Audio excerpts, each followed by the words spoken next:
Hey. Hey. What's up? What's up? What's up? Nothing much. Hello, everybody. We did it. I know. My God. My God. uh, So first of all, I want to say thank you to the audience. We couldn't have done any of this without you, and it wouldn't have been worth doing without you. And so many of the people in the audience were great supporters of my sister Sabira.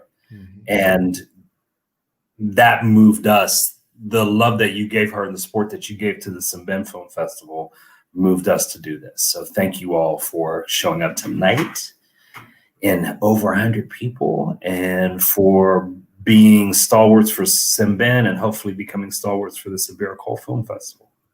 Yeah, it was great to see a lot of familiar names and faces and in the crowd, especially because this is trying to be a whole new thing in honor of Sabira, right? We're not just Simbin anymore. We are the Sabira Cole Film Festival, and that's a beautiful thing. Yeah. And it's hard to that stretch to like, it's a new thing, but it's also connected to this old thing.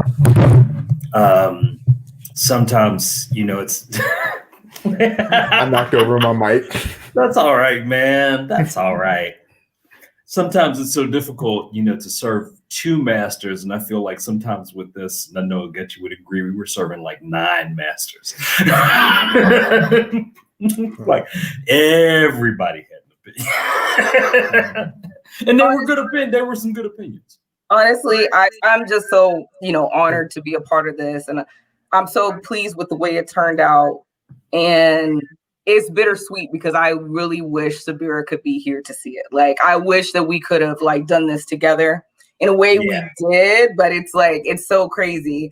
But, I'm just overcome with emotions and, it couldn't have been done without the inertia of her doing 11 years of the Sabine Film Festival. Absolutely. It looked like the last year was 35 films, right? It was like 35 films in the course of a year. Yeah. In like 3 different places around Pittsburgh. Yeah. Right. So, no, it couldn't have been done. It couldn't have been done without, that inertia, without her vision, City of Asylum. I feel like we're like family. Right. Like, I love you guys. Diane, Henry, thank you so much. Abby, Allison, Alexis, Carla, Matab, Khalil, we're stealing him. I was a little worried, to be honest with you, doing this panel because I felt like people had just gotten too much of me over the course of the night. I was in like 7 different little videos as we proceeded. But we'll share Khalil with the City of Asylum. Yeah. We want it's got to be a 60-40 split though. We want the 60. So what would you guys say for having worked on this for this long? What was the biggest revelation? What was the point where you thought, oh, we're really doing this, it's going to happen? Well, for me, it was really just like drafting up those congratulation letters, just sending those out, communicating with the filmmakers, and just letting them know that this is really happening, right? We had the dates, and it was just getting everything all figured out with logistics, which is something that I'm used to, but this is my first time going from like conceptualization down to the logistics, and that was thrilling for me. Yeah. Getty, what do you think? There was no option for this not to happen. Fair enough. There was that was never an option.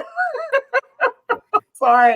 It was too much. Like, it was just the whole thing. Like, I'm still shocked. Like, I still can't believe Sabira is not here. She's my neighbor. She's my mother's twin. She's my neighbor. she had the everything in motion, and then the inevitable happened. Mhm. So there was never an option to me. But I once again, that's why I just say it's bigger than me. It's bigger than all of us, and I'm just honored to have been able to play my part. Yeah. And how about yourself, Mike? You asked the question. Honestly, I feel like there was a period there where it was a long stretch of time we only had 5 films. Right. And I kept thinking, how can we do this with just 5 films? Right. So when all of a sudden it's like, I don't know what happened, but all of a sudden we crossed the threshold, I guess, in terms of getting the word out, and films just started showing up. And every time I went to Film Freeway, there were more films, and there were films from other countries and films on these really interesting, serious subjects, and these amazing documentaries and films from people who had been partners and friends of Sabira, like Donna, and new people.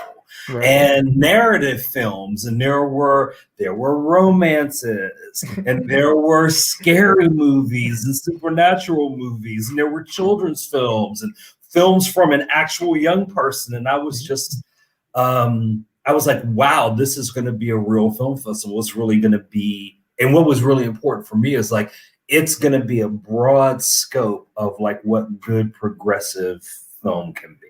Right. And, people like Herb Boyd came in and, sat on panels with us. And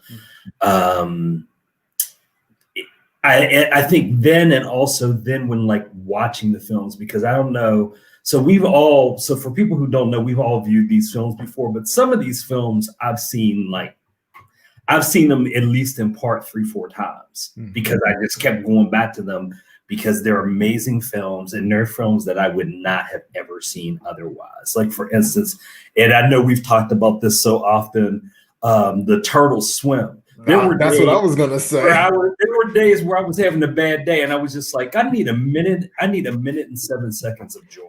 And I would just cue that film up and watch it again. As a turtle lover, how can I resist? No, when it came to presenting to people, to family members and friends about what we did as the Sabira Cole Film Festival, my first thing that I would show them was the Turtle Swim. I was like, this is why we're doing this. Yeah. But if you remember, we started with 3 films in the summer before this, and that's who we have to thank. We have to thank Donna Roberts and Chip Hoffman. We have to thank Tony Buba. Right. We have to thank Keith Boucham for donating.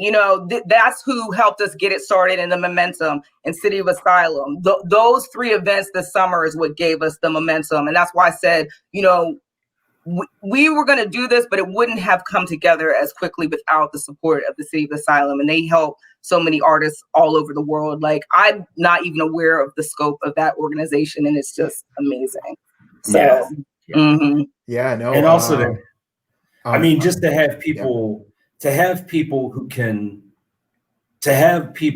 organization that was so supportive of my sister, but for in times when we were just like, thinking about how are we going to do this, and City of Asylum just came through. I was like, we got y'all. Go ahead and do your thing. We got you. And it's been a wonderful 5 days of film.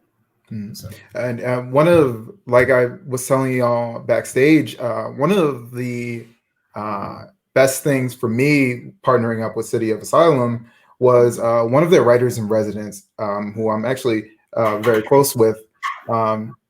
She is Sudanese, and to be playing this film, playing Revolution from afar, and to have her watch that and be so excited to see people talking about the same thing that she has been championing every single day is an amazing thing to be a part of, right? Oh yeah. And so, like, for me, looking at tonight, watching Dafamedi again, for like the 3rd time, and those hypnotic visuals, but then paired with that really sad, really moving story of those immigrant men, and kind of like the type of work they have to do and the type of marginalized existence they have to live. Watching Revolution from afar with my wife, who she works at the Blacksonian. She works at the National Museum of African American History and Culture, and she was like, I didn't know all this about Sudan, and I need to find out more about it, right? Figure it out. Watching these movies with my daughter, some of them, and like having her go, wow, that's really sad, or that to see we're in some ways, we're really in it, so we're kind of primed to be moved by it, but to watch other people who are kind of not in it the way we are and see people moved by film, that's exactly why Sabira did what she did. And so it's really powerful and rewarding to be able to do that. And it was a blessing that we were able to attract filmmakers that dealt with justice, that dealt with that international scope, that dealt with diaspora, that dealt with pretty much what Sabira's mission was. So it was just it's just tremendous. It's just tremendous. Do you guys want to talk about the judging? Oh, yeah, we can. That was probably one of my favorite parts of this, because so people may or may not know Ogechi's my niece, and Khalil was one of the people that my sister, one of the first people that Sabira introduced me to at City of Asylum. And a lot of this was just like, to pardon my French, but it was just asses and elbows. We got a list. We got stuff to do. If you done boom, boom, boom, boom, boom, get it done. It was like a list of tasks that we just had to do and try and get word out and stuff like that.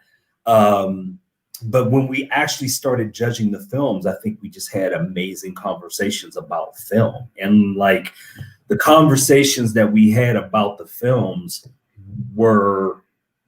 revealed things about the people that I was working with that I wasn't aware of. I mean, I learned things about you, Ogechi. I've known you literally since you were born.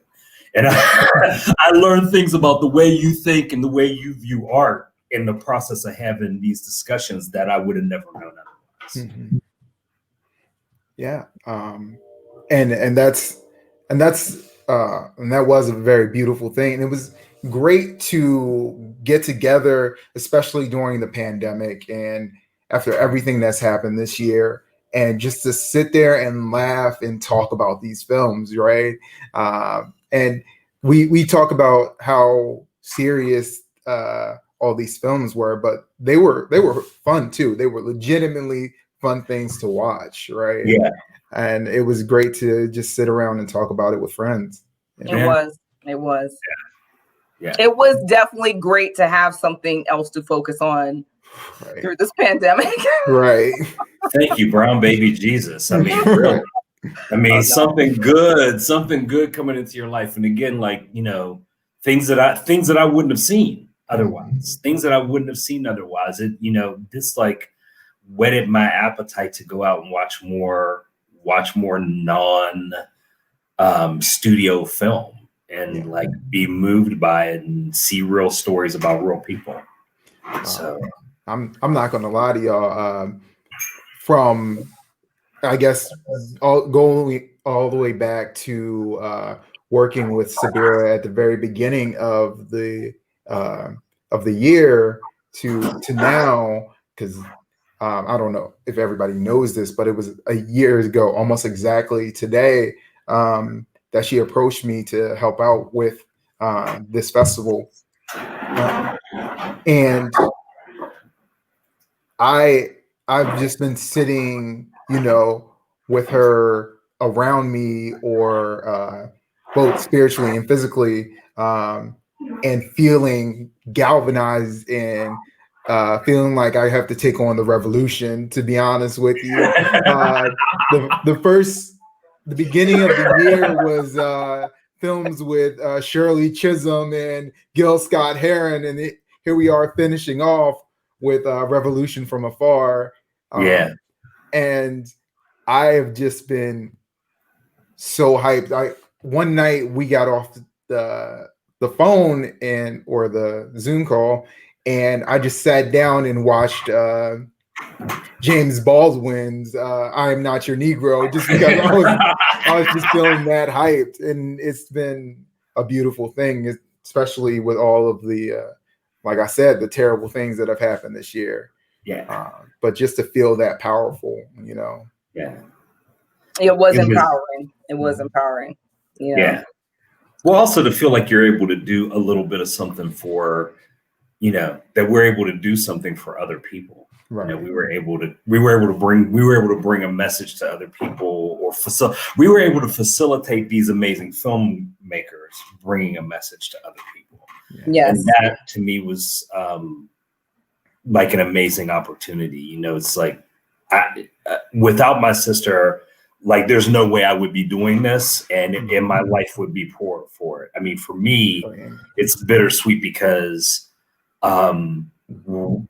we're literally next week it'll be a year since the last time I saw her in person, because I went home, put my daughter in the car, drove up from DC, and we spent the holidays with y'all on Tilton Street. And you know, ate a bunch of food, talked too loud. Like when we would be in that house, you could be a half a block away and hear clearly every conversation going on. We all talk too loud. That's like way too loud and way too much. But like laughing really hard, and you know, I was really glad. I mean, Lucy would have been 13, so I was really glad that she had an experience like. And she really loved being home. She saw her cousins. She saw other aunts and uncles and stuff in Pittsburgh. And, you know, then, you know, being so crushed and having to come home in February and bury Sabira, I feel like I don't have a lot of sentimentality about those things. I care about my sister, and I feel like this is probably the best way we could have honored her. And I believe that she is somewhere just laughing that huge laugh that she had, and enjoying what we were able to accomplish and what these filmmakers were able to accomplish. Bravo, bravo. Yes. On that note, are you guys ready to announce? I am. Do we have a number? Yes. The final tallies are in, and so do y'all want me to do it? Yes. Okay. I guess that makes sense. I've been keeping records of all the numbers. So the winner of our Viewers' Choice Award is #MCM. A modern day love story. All right. He's some PK.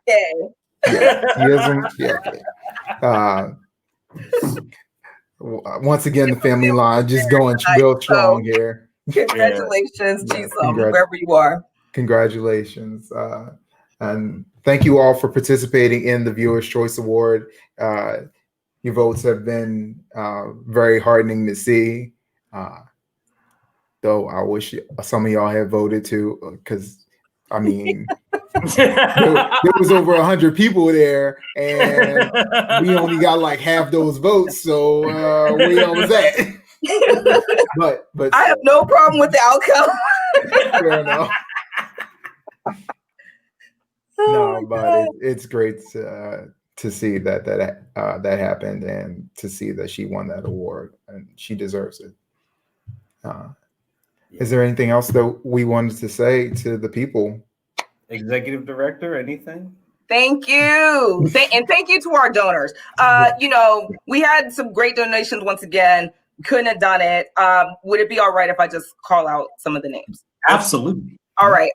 We want to thank Tim Stites, Justin Lang, Malik Bankston, Abby Lemersky, Betty Fisher, LC Dawn, Barry Reese, Ann Harris, Nkechi Chieke, Patricia Chieke, Beverly Jefferson, Muniru Cole, Jennifer Whiting, John Brewer, Lorenzo Boone, Elise Thorson, Brenda Shakur, Connor Hobart, Joycelyn James, and Andrea Knox. Thank you very, very much. Yes, thank you. Thank you, everyone who supported, who attended, who shared, who liked the posts. You know, we love you. We're so thankful. Yeah, literally nothing would have been possible without these donors. Yes, that's very true. Also, I would. So, do y'all want to give them like a little preview about what we're going to be doing in the future? I know we haven't really sat down and talked, but like, let's just invite them to www.sabirafilmfest.org. Please, join our newsletter. The sign up is at the bottom, and we will keep you abreast. So we'll be back. Come to our page, come to our Facebook page, and let us know what you'd like us to see you do. I mean, Sabira Cole Film Festival is first and foremost, it's an arts organization, but it's a service organization. And our goal is, and our motto is rooted in Pittsburgh, but serving the diaspora. So let us know how we can best leverage film to serve Pittsburgh and serve the diaspora. Well said, both of you. All right, everybody, have a great night, and thank you again so much. Peace. Aluta continua. In the words of Sabira, I always gotta say that. Bye. Bye.